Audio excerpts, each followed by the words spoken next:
Hello, today we'll start the chapter of biology, class 9th, that is cell. See, 9th में जो हमारी science में जो हमारे चैप्टर्स हैं वो तीन मेन कैटेगरी में होते हैं. ठीक है, साइंस में तीन मेन कैटेगरी होती हैं, that is biology, physics and chemistry. And I am going to teach you biology. See, जो बायोलॉजी है, सबसे पहले आपको बायोलॉजी का मतलब पता होना चाहिए, है ना. हम लोग बायोलॉजी पढ़ रहे हैं, उससे पहले ये तो पता होना चाहिए कि बायोलॉजी होती क्या है. तो biology is composed of two terms. इसके अंदर दो टर्म हैं. अगर इसको बाइफरगेट करें तो इसके अंदर दो चीज़ें हैं, bio and logy. The term logy means किसी भी चीज़ की स्टडी. किसी भी चीज़ की स्टडी होती है, हम उसके आगे जो सफिक्स है वो लॉजी लगा देते हैं, लाइक टेक्नोलॉजी. ठीक है, विल डिस्कस. और the term bio means, bio का मतलब होता है living. Bio means living and logy means study.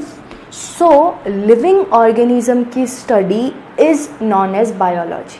ठीक है, तो लिविंग ऑर्गेनिजम्स की जिस फील्ड में, जिस सब्जेक्ट में हम लोग स्टडी करते हैं वो क्या होती है, बायोलॉजी होती है. पूरा जितना भी लिविंग ऑर्गेनिज्म का जो भी फंक्शनल एस्पेक्ट है, ठीक है, जो भी उनका बिल्डिंग, जितना भी उनका स्ट्रक्चर है, जो भी हम डिस्कस करते हैं उनकी लाइफ के बारे में. और देखिए, जो लिविंग ऑर्गेनिज्म है उनका जो फेज़ होता है पूरा, जो वो एक स्टेट में रहते हैं, हम उसको लिविंग बोलते हैं. तो लाइफ की जो स्टेट है वो लिविंग है. ठीक है, लाइफ की जो स्टेट है वो क्या है, लिविंग है. तो जो भी लिविंग ऑर्गेनिज्म होता है वो, उसके पास क्या होती है, लाइफ होती है. ठीक है. सो बायोलॉजी का मतलब तो हम लोग को समझ में आ गया कि बायोलॉजी क्या होती है. नाउ सबसे पहले क्लास 9th में जो बायोलॉजी में चैप्टर है वो है cell. And the cell is, chapter का नाम है the fundamental unit of life. We will discuss why cell is termed as fundamental unit of life. उससे पहले आप लोग ये जान लीजिए, क्लास 9th में जो ये सेल चैप्टर है ये सबसे बेसिक चैप्टर है बायो का, ध्यान रखिएगा. इसके बाद ये तो एक सबसे पहला स्टेयर है, इसके बाद आपका पूरा बायोलॉजी है. ठीक है, तो इस चैप्टर को आप बिल्कुल ध्यान से, बिल्कुल अच्छे से पढ़ेंगे. एंड बिलीव मी, बहुत इजी और बहुत इंटरेस्टिंग चैप्टर है. इतना मज़ा आने वाला है इस चैप्टर में, बहुत ज़्यादा. ठीक है. सो आपको क्या करना है, बिल्कुल एनसीईआरटी को अच्छे से रीड करना है. और जो आपको नोट्स दिए जा रहे हैं they are more than enough. Notes को अच्छे से पढ़ना है. ठीक है, थोड़ा सा हम लोग एनसीईआरटी से हाई लेवल पढ़ेंगे, वो ज़रूरी भी है. ठीक है, आपकी नॉलेज के लिए. तो आपको बहुत इंटरेस्टिंग लगेगी ये सारी चीज़ें. बस याद इतना रखना है कि आपको डेली वो चीज़ें रिवाइज करनी है ना. कुछ टर्म्स आएंगी जो थोड़ी नई होंगी. 8th तक ऐसा कुछ नहीं था, कोई बाइफर्गेशन नहीं था, कुछ ऐसा नहीं था कि बहुत हार्ड हो. ठीक है, हम लोगों ने जस्ट रट्टाफिकेशन कर लिया. बट नाउ आपको समझने की ज़रूरत है चीज़ों को, है ना. Now you are quite mature, तो आपको चीज़ें समझनी पड़ेंगी अच्छे से. ठीक है, क्योंकि इनके बाद ही आपकी फील्ड डिसाइड होंगे. इसमें आपको आगे जाके अपना करियर भी तो एक फील्ड में चूज़ करना है. ठीक है, तो हम लोग बायोलॉजी का चैप्टर फर्स्ट स्टार्ट कर रहे हैं. और आपको सारे चैप्टर्स को, जो पहला ये चैप्टर, ये बेसिक चैप्टर है पूरी बायो का, तो आपको इसको अच्छे से पढ़ना है. तो देखिए, सबसे पहले मैं ये बताना चाहूँगी कि जो पूरी दुनिया में जो दो चीज़ें हैं, पूरे वर्ल्ड में, पूरे यूनिवर्स में दो चीज़ें होती हैं, लिविंग एंड नॉन लिविंग. ठीक है, लिविंग चीज़ें कैसे हम बताएंगे कि लिविंग चीज़ें लिविंग है या फिर ये नॉन लिविंग है, what are the basic characteristics. तो सी, इन लिविंग और नॉन लिविंग को डिफ्रेंशिएट करने के लिए कुछ क्राइटेरिया होते हैं. ठीक है, कुछ कैरेक्टरिस्टिक्स होते हैं. इन कैरेक्टरिस्टिक्स को आप लोग मेनली बहुत अच्छे तरीके से, बहुत ही क्लासीफाई वे में आप लोग 11th में पढ़ते हैं और 10th में भी थोड़ा सा पढ़ते हैं. बट अभी हम लोग एक बार के लिए क्विकली थोड़ा सा डिस्कस करेंगे. देखिए, लिविंग और नॉन लिविंग के कुछ कैरेक्टर्स होते हैं इन दोनों को डिफ्रेंशिएट करने के लिए. सबसे पहला कैरेक्टर है मूवमेंट. ठीक है, लिविंग ऑर्गेनिज्म जो होते हैं वो मूवमेंट शो करते हैं, वेदर नॉन लिविंग नहीं करते. और एक चीज़ ध्यान रखिएगा, the plants are considered as living. आप लोग बोलोगे वो तो मूव नहीं करते, सो वो लिविंग कैसे हो सकते हैं. बट उनका जो ग्रोथ है, ठीक है, उनका जो ग्रोथ है that is considered as movement. Grow कर रहे हैं वो भी तो एक मूवमेंट ही है. ठीक है, बट मूवमेंट दो टाइप के हैं. देखिए, एक तो नॉर्मल मूवमेंट होता है, एक मूवमेंट का एक अच्छा वर्जन है, दैट इज़ लोकोमोशन. ठीक है, मूवमेंट का ही थोड़ा सा हायर वर्जन है, दैट इज़ लोकोमोशन. तो मूवमेंट तो इज़ जस्ट आप अपना बॉडी का कोई भी पार्ट मूव कर रहे हैं. ठीक है, आपने थोड़ा सा कुछ मूवमेंट किया अपनी बॉडी के पार्ट्स को, उनका लोकेशन चेंज किया.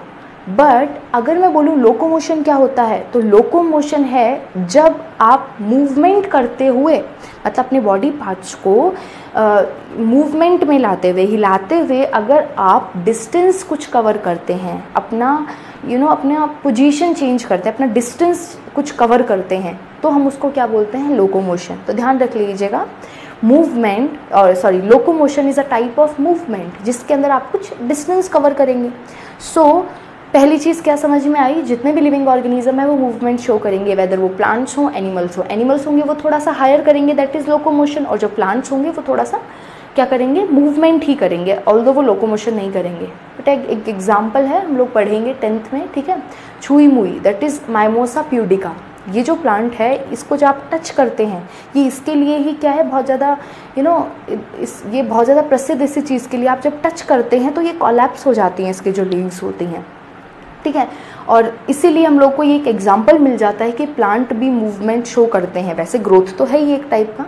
तो ये पहला कैरेक्टर ये हो गया कि लिविंग में ये मूवमेंट होता है, नॉन लिविंग में नहीं होता। कोई भी नॉन लिविंग अपने आप मूव नहीं करेगी जब तक आप उसमें कोई एक्सटर्नल फोर्स ना लगाएं। दूसरा चीज़ होता है growth, living organism growth show करते हैं, बढ़ते हैं, नॉन लिविंग नहीं बढ़ते, ठीक है। तीसरी चीज़ ये होती है जितने भी लिविंग ऑर्गेनिज्म है वो रिप्रोड्यूस करते हैं, नॉन लिविंग नहीं करते। कभी देखा है नॉन लिविंग चीज़ को रिप्रोड्यूस करते हुए, है ना? वो उसका मिनिएचर फॉर्म हो सकता है, लाइक टेबल का कोई मिनिएचर फॉर्म हो, आप उसको बोले बच्चा है उसका, ऐसा नहीं होता, ठीक है।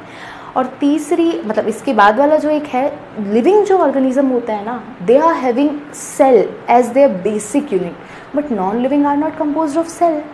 सो बात यहाँ आती है कि ये सेल क्या है ना। सबसे पहले हमें ये डिस्कस करना है, लिविंग के पास सेल है, नॉन लिविंग के पास नहीं है। सेल ऐसा क्या प्रोवाइड करती है कि उससे ऑर्गेनिज्म लिविंग बन जाता है, और नॉन लिविंग के पास सेल नहीं है तो वो नॉन लिविंग होता है।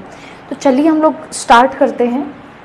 पहली चीज़, cell the fundamental unit of life. See, जो सेल होती है ना, वो सबसे छोटी लिविंग चीज़ है दुनिया में, सबसे छोटी लिविंग चीज़, ठीक है। मतलब ये लिविंग ऑर्गेनिज्म का सबसे बेसिक फॉर्म है। यही सेल ही अलग अलग डायरेक्शन में ओरिएंट होके, ठीक है, अलग अलग डायरेक्शन में रिपीट होके जो स्ट्रक्चर बनाती है वो थोड़े कॉम्प्लेक्स स्ट्रक्चर या बनते जाते हैं, जिनको हम लोग ऑर्गेनिजम्स बोलते हैं, है ना, एग्रीगेशन ऑफ दीज सेल्स। और एक सिंगल सेल क्या है, लिविंग है, ठीक है, लिविंग की तरह। वैसा क्या है इसके अंदर जो ये लिविंग है, देखिए सेल के अंदर एक फ्लूइड होता है जिसको हम लोग बोलते हैं protoplasm. What we call it protoplasm. Protoplasm means, plasm का मतलब होता है फ्लूइड। जब भी कोई प्लाज्म वर्ड बोला जाए that means fluid. And protoplasm में दो फ्लूइड आते हैं, न्यूक्लियोप्लाज्म एंड साइटोप्लाज्म। अब हम लोगों ने थोड़ा बहुत सेल पढ़ रखा है तो हमें ये पता है जो सेल होता है उसके अंदर दो टाइप के फ्लूइड मिलते हैं। एक तो साइटोप्लाज्म जो सेल का फ्लूइड होता है, एक स्ट्रक्चर और होता है सेल के अंदर, दैट इज न्यूक्लियस। तो एक जो फ्लूइड होता है वो न्यूक्लियस का होता है। तो न्यूक्लियस वाला फ्लूइड न्यूक्लियोप्लाज्म और सेल वाला फ्लूइड साइटोप्लाज्म, और ये दोनों मिला के हम इनको बोलते हैं protoplasm. So here I am writing protoplasm, and protoplasm means cytoplasm plus nucleoplasm. ये चीज़ आपको ध्यान रखनी है हमेशा, प्रोटोप्लाज्म मतलब साइटोप्लाज्म प्लस न्यूक्लियोप्लाज्म। नाउ ये जो प्रोटोप्लाज्म होता है ये एक्चुअल में एक लिविंग चीज़ बनाता है सेल को, ठीक है। सेल में जो एक लिविंग कैरेक्टर है वो किसकी वजह से है, प्रोटोप्लाज्म की वजह से। होता ये है कि क्या ये फ्लूइड मैं कहीं और ऐसे कर दूं या कहीं और ऐसा आर्टिफिशियली फ्लूइड बना दूं तो क्या वो लिविंग रहेगा। देखिए होता क्या है, ये जो फ्लूइड होता है ना, ये लिविंग कैसे है, इसके अंदर जो भी मॉलिक्यूल्स हैं वो अपने आपस में इंटरेक्शन शो करते हैं, और ये जो बिना किसी के इंटरफेयर के अपने आप में जो इंटरेक्शन होता है ये उस चीज़ को लिविंग बना रहा है। सो प्रोटोप्लाज्म के अंदर जो भी मॉलिक्यूल हैं, जो भी सब्सटेंस हैं, वो आपस में इंटरेक्शन शो करते हैं, and this interaction make them living, है ना, मेक दिस फ्लूइड लिविंग। तो protoplasm is a living fluid, ये चीज़ आपको ध्यान रखनी है। एक सेल के अंदर क्या चीज़ है जो उसको लिविंग बनाती है, उसका protoplasm. We will discuss further, अभी आपके को एक बार से इतना ही ध्यान रखना है। सो सेल क्या है, सबसे छोटी क्या है सेल, सबसे छोटी, द स्मॉलेस्ट, बेसिक, बिल्कुल बेसिक है, मतलब ये सबसे छोटी चीज़ है और सबसे बेस है। इसके बाद में कॉम्प्लेक्सिटी होती है, ठीक है, सबसे बेसिक चीज़ है, कॉम्प्लेक्स नहीं है। So smallest, basic, structure, why structure? Because living organism का जो स्ट्रक्चर है वो किससे कंपोज होता है? सेल से.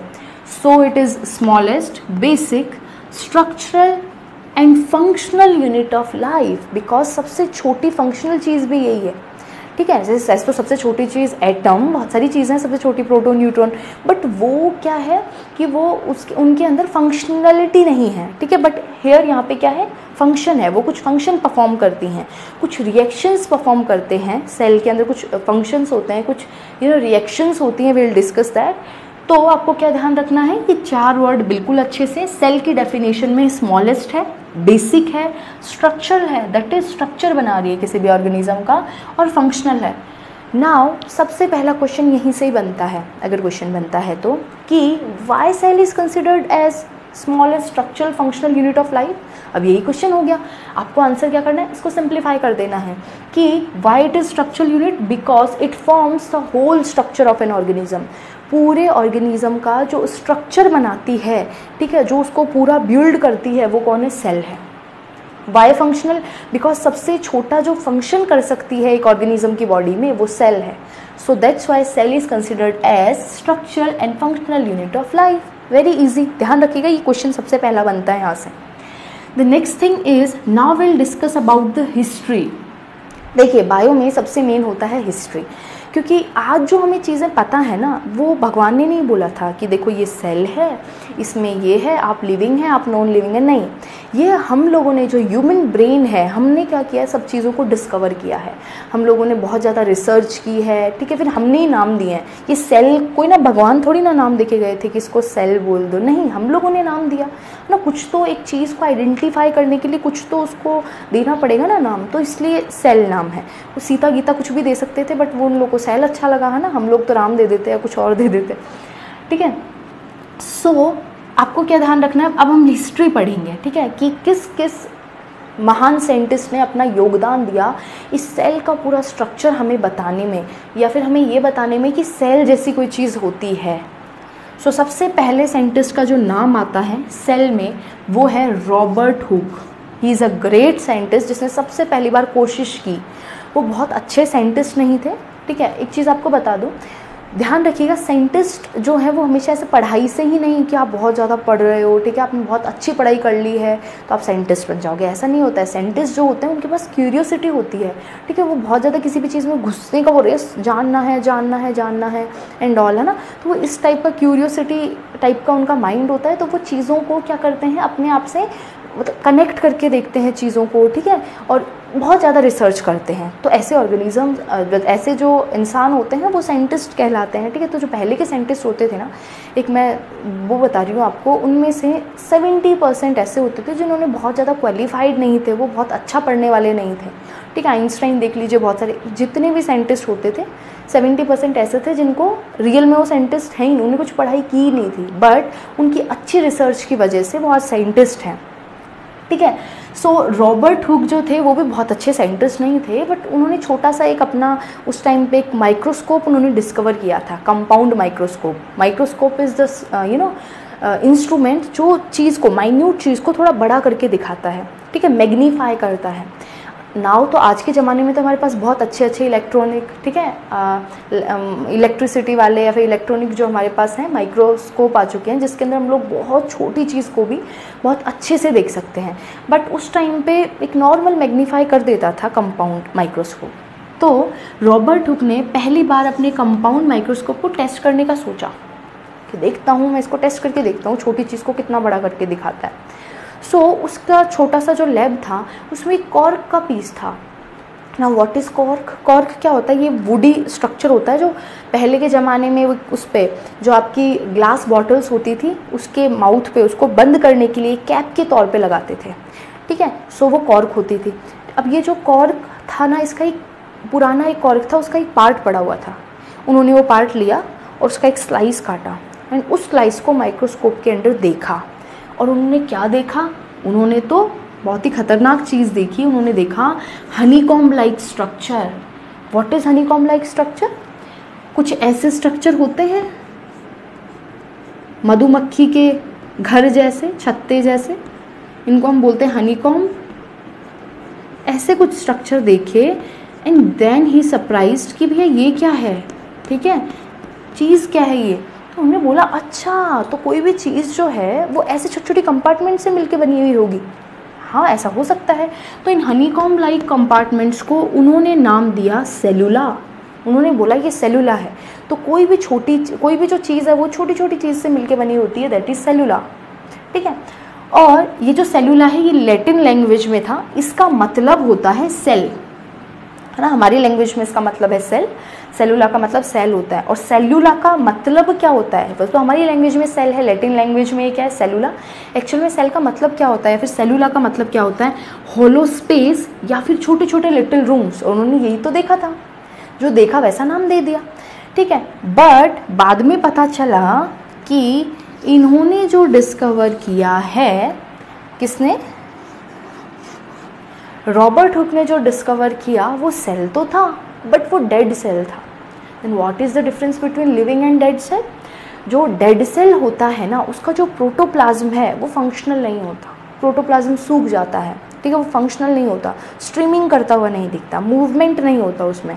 बट जो लिविंग सेल का प्रोटोप्लाज्म होता है ना वो काफ़ी एक्टिव एंड फंक्शनल होता है, स्ट्रीमिंग करता हुआ दिखता है। सो वो बहुत ज़्यादा डिस्कवरी के बाद पता चला कि इन्होंने जो सेल डिस्कवर किया था ना दैट इज़ डेड सेल। वो क्या था, डेड सेल था। बट जब भी नाम आता है कि सबसे पहली बार सेल किसने डिस्कवर किया था, name is Robert Hooke in 1665, you have to be remember. Next thing is, इसके बाद और एक साइंटिस्ट आए, ठीक है। जब कोई एक बार काम स्टार्ट कर देता है तो फिर बहुत सारे लोग आते हैं कि इस फील्ड में मेरा भी कुछ नाम हो, मैं भी कुछ करूं। तो एक और साइंटिस्ट थे जिनका नाम था एंटोन वॉन ल्यूवेनहुक। इन्होंने क्या किया, ये भी दुर्भाग्य से, ये भी दुर्भाग्य क्या सौभाग्य ही है, ये भी क्या थे, साइंटिस्ट नहीं थे, ये क्लोथे मतलब कपड़े बेचते थे, मर्चेंट थे, ठीक है। तो ये एक बार अपना इनका जो कपड़ा था वो थोड़ा गंदा हो गया था, तो इन्होंने पॉन्ड में धोया। धोते टाइम पे इनको लगा कि यार मैं इस पानी को चेक करता हूँ, इसके अंदर है क्या, कुछ ऐसा कुछ छोटी चीज़ दिखेगी क्या। इनके पास भी कंपाउंड माइक्रोस्कोप था। ये घर गए, उन्होंने देखा, और इन्होंने क्या देखा कि इनको छोटे छोटे स्ट्रक्चर्स दिखे जिनमें थोड़ा सा मूवमेंट था। तो इन्होंने क्या बोला कि ये लिविंग सेल है, एंड ही वॉज राइट। वो जो छोटे ऑर्गेनिजम्स थे आज हम उनको माइकोप्लाज्मा के नाम से जानते हैं। उन्होंने सबसे छोटी जो चीज़ होती है ना वो होती है माइकोप्लाज्मा, है ना, बैक्टीरिया। तो इन्होंने क्या देखे थे, सबसे पहले बैक्टीरिया देखे थे। So they firstly observe living cell, and ये लिविंग क्यों हुआ, क्योंकि इनका प्रोटोप्लाज्म थोड़ा सा मूवमेंट करता हुआ दिखा था, इसलिए वो चीज़ लिविंग थी, है ना। था तो वो भी सेल और वो भी सेल, बट वो डेड था जो रॉबर्ट हुक ने किया था, और ये क्या था, लिविंग था। तो उन्होंने लिविंग सेल क्या किया, डिस्कवर किया इन पॉन्ड वाटर, ये आपको ध्यान रखना है, ठीक है। इसके बाद इन्होंने और फर्दर बहुत सारी डिस्कवरीज की। फॉर एग्जांपल इन्होंने जो स्पर्म सेल होता है, ह्यूमन गैमेट, है ना, मेल गैमेट, वो भी इन्होंने डिस्कवर किया था बाद में, जो स्पर्म होता है, ठीक है। इन्होंने बैक्टीरियाज भी बहुत ज़्यादा डिस्कवर किए थे, बहुत सारे बैक्टीरिया के टाइप्स, है ना। और बैक्टीरिया को इन्होंने उस टाइम पे एक स्पेशल नेम दिया था, दैट इज़ एनिमलक्यूल, है ना। You will know about these things in higher classes, आप बाद में पढ़ेंगे इनको 11th 12th, ठीक है। इन्होंने एनिमलक्यूल नाम दिया था, छोटे जो बैक्टीरिया डिस्कवर किए थे, इन्होंने छोटे छोटे शेप्स में उनको ड्रॉ भी किया था, ठीक है। सो जो मेन चीज़ आपको ध्यान रखनी है, सबसे पहली बार लिविंग सेल को किसने डिस्कवर किया था, so the name is Anton von Leeuwenhoek in 1674। The next thing is Robert Brown. तीसरे जो साइंटिस्ट थे वो थे रॉबर्ट ब्राउन। इन्होंने न्यूक्लियस डिस्कवर किया था।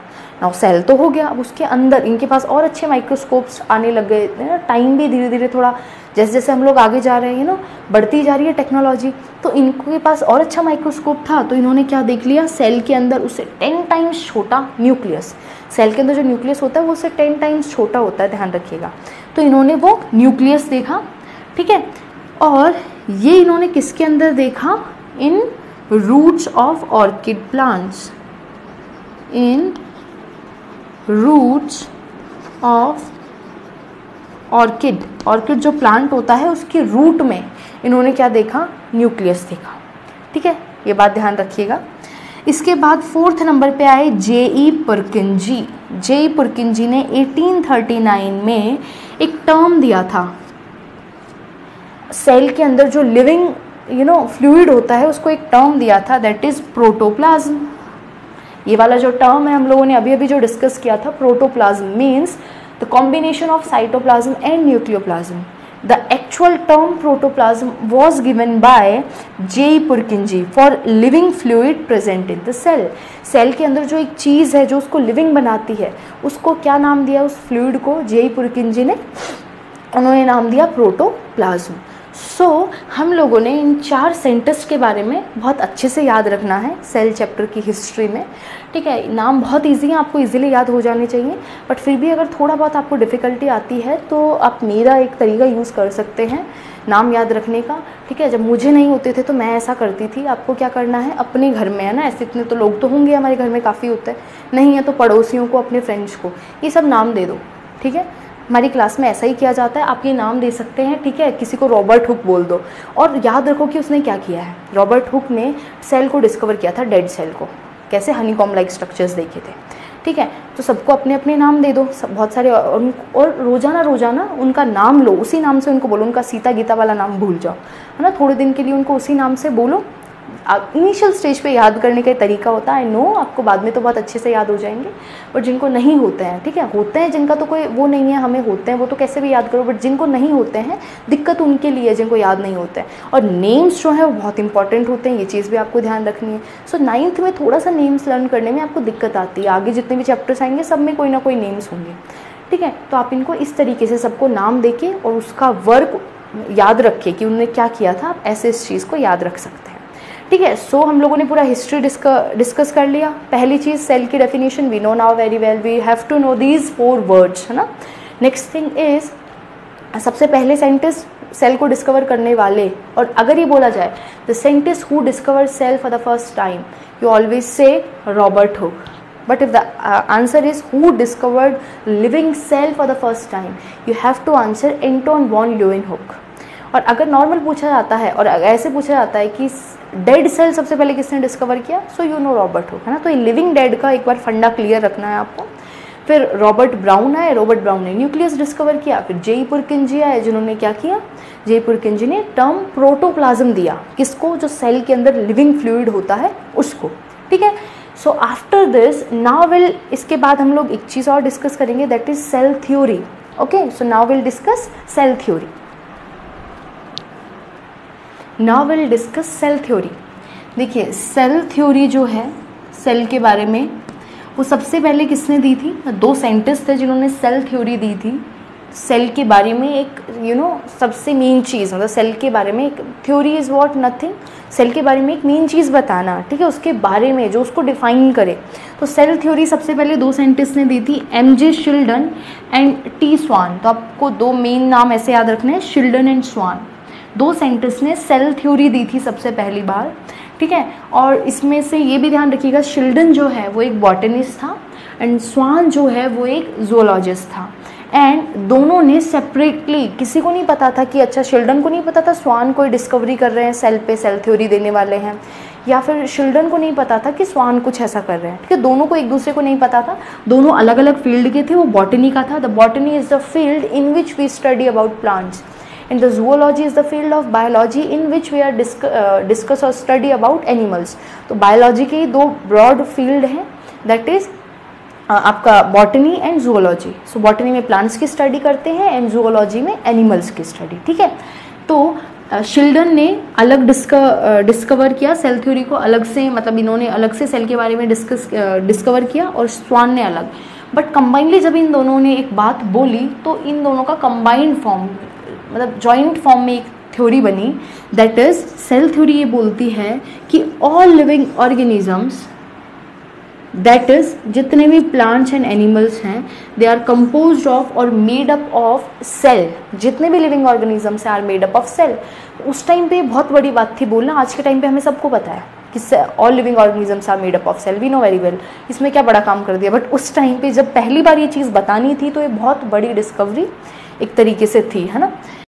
ओके, अब इसके बाद एक और साइंटिस्ट थे जिनका नाम है रुडोल्फ विर्चो. रुडोल्फ विर्चो ने क्या किया, इन्होंने जो शिल्डन स्वान ने ये सेल थ्योरी दी थी, that all living organism are composed of cell, उसको इन्होंने क्या किया, मॉडिफाई किया. अब होता क्या है, जब भी कोई साइंटिफिक रिसर्च होती है ना, तो नए साइंटिस्ट आके क्या करते हैं, फिर जो भी दूसरे साइंटिस्ट होते हैं वो क्या करते हैं, या तो इसमें कोई कमी ढूंढो ना, इसका कोई हम लोग डीमेरिट ढूंढें, या फिर कोई ना कोई इसमें मॉडिफिकेशन करें। तो जो साइंटिस्ट थे दैट इज रुडोल्फ विर्चो, इन्होंने क्या किया 1855 में ये जो इन्होंने सेल थ्योरी दी थी शिल्डन एंड स्वान ने इसको मॉडिफाई किया, और मॉडिफाई करके इसमें एक और लाइन जोड़ी, इन्होंने बोला ये तो आपने बहुत बढ़िया बोला, ठीक है कि all living organism composed of cell, बहुत बढ़िया, एक और चीज़ ऐड करनी चाहिए दैट इज इम्पॉर्टेंट है ना, सेल थ्योरी के पॉइंट में बहुत इंपॉर्टेंट चीज़ होनी चाहिए, that is all living cells, या सॉरी लिविंग क्या, सेल्स तो लिविंग ही होती हैं, तो all cells arise from pre existing cell, कि जितनी भी सेल हैं वो कहाँ से आती हैं, हम तो उनको बनाते नहीं है, ठीक है, आसमान से वो टपक नहीं रही है, तो क्या होता कैसे है, सेल कैसे आ रही है, नई नई सेल्स कैसे, क्यों लिविंग के बाद लिविंग ऑर्गेनिज्म रहे जा रहे हैं, बिकॉज डेथ तो होती है। तो इसके अंदर जो पॉइंट है वो ये याद रखना है, all cells arise from pre existing cell, जितनी भी सेल हैं वो पुरानी एग्जिस्ट कर रही सेल से ही बनती हैं। और इस सेंटेंस को उन्होंने अपनी लैटिन लैंग्वेज के अंदर बोला था, दैट इज ओमनिस सेलुला ई सेलुला, ये चीज़ आपको याद रखनी है, ठीक है। उन्होंने लैटिन लैंग्वेज में जो बोला था थोड़ा सा हायर है एनसीईआरटी से, बट फिर भी नॉलेज के लिए ये चीज़ आपको याद रखनी है, क्वेश्चंस आते हैं, सिर्फ अभी के लिए नहीं, फर्दर आपको आगे तक के लिए पढ़ना है तो हर जगह क्वेश्चंस आते हैं। तो द इम्पॉर्टेंट चीज़ इज ये कि ओमनिस सेलुला ई सेलुला उन्होंने बोला था, इसका मतलब है all cells arise from pre existing cell, ठीक है। तो ये नया पॉइंट इन्होंने क्या किया था, ऐड किया था मॉडिफाई करके सेल थ्योरी के अंदर। So till here we had completed all the history part, ठीक है, ऑफ द सेल। सबसे जो पहले साइंटिस्ट हैं वो कौन है, रॉबर्ट हुक, उन्होंने क्या किया, सेल डिस्कवर किया और डेड सेल याद रखना है। इसके बाद एंटोन वॉन ल्यूवेनहुक क्या किया, लिविंग सेल डिस्कवर किया इन pond water. Third scientist is Robert brown, क्या किया, न्यूक्लियस डिस्कवर किया। फोर्थ नंबर पे जो साइंटिस्ट थे वो कौन थे, जे पुरकिंजी, जिन्होंने क्या किया, सेल के लिविंग फ्लूइड को नाम दिया, टर्म दिया, दैट इज प्रोटोप्लाज्म। इसके बाद fifth and sixth scientist Schleiden and Schwann, जिन्होंने क्या किया, इन्होंने सेल थ्योरी प्रपोज किया। इन दोनों ने अलग अलग ईयर में, इन्होंने 1838 में, इन्होंने 1839 में, ये भी थोड़ा याद रखना। और इन्होंने एक लाइन बोली that is all living organisms made up of all living organisms are made up of cell, एक सिंगल यूनिट से बनते हैं जिसको हम लोग सेल बोल रहे हैं। सेवेंथ नंबर पे जो साइंटिस्ट आए उन्होंने सेल थ्योरी को मॉडिफाई किया, इनका नाम था रुडोल्फ विर्चो। और रुडोल्फ विर्चो ने क्या किया, एक नया सेंटेंस ऐड किया that is all cells arise from pre existing cells. तो यहाँ तक हमारा हिस्ट्री पार्ट पूरा हो गया है। तो आपको क्या करना है, आपको इन नोट्स को लिखना है कॉपी में, ठीक है, अपने हाथ से कॉपी में बढ़िया तरीके से लिखिए। ऐसा कुछ नहीं है अभी तक जो समझ नहीं आएगा, फिर भी अगर कुछ प्रॉब्लम होती है तो देन यू कैन आस्क, ठीक है। तो इसको कॉपी में लिखिए अच्छे से, एक बार रीड आउट कीजिए एंड देन अपनी एनसीईआरटी उठाइए, बायो वाला ये जो सेल चैप्टर है इसका हिस्ट्री वाला पार्ट कंप्लीट कीजिए, एक बार पढ़िए, बहुत इजी लगेगा, ठीक है, इजीली समझ आ जाएगा। एंड ये ध्यान रखिएगा आपको एनसीईआरटी साइड बाय साइड पढ़ते हुए चलनी है हमेशा। और इसमें जो मैंने 2-3 इंपॉर्टेंट क्वेश्चंस बताए हैं दैट इज सेल थ्योरी पे क्वेश्चन आता ही आता है, ये चीज़ आपको ध्यान रखनी है। कहीं ना कहीं सेल थ्योरी पे क्वेश्चन पूछ ही लेते हैं ले दे के पूरी 9th क्लास में, बिकॉज ये इंपॉर्टेंट चीज़ है कि किसने दी थी। तो जब भी क्वेश्चन आता है किसने दी थी तो तीनों नाम आपको याद रखने हैं। पहले शिल्डन स्वान ने दी थी, मॉडिफाई रुडोल्फ विर्चो ने की थी, ठीक है, रुडोल्फ विर्चो ने की थी। और तो आपका ये वाला सारा पार्ट आपको इस तरीके से कंप्लीट करना है। अगर कोई दिक्कत होती है तो यू कैन आस्क, ठीक है। Thank you.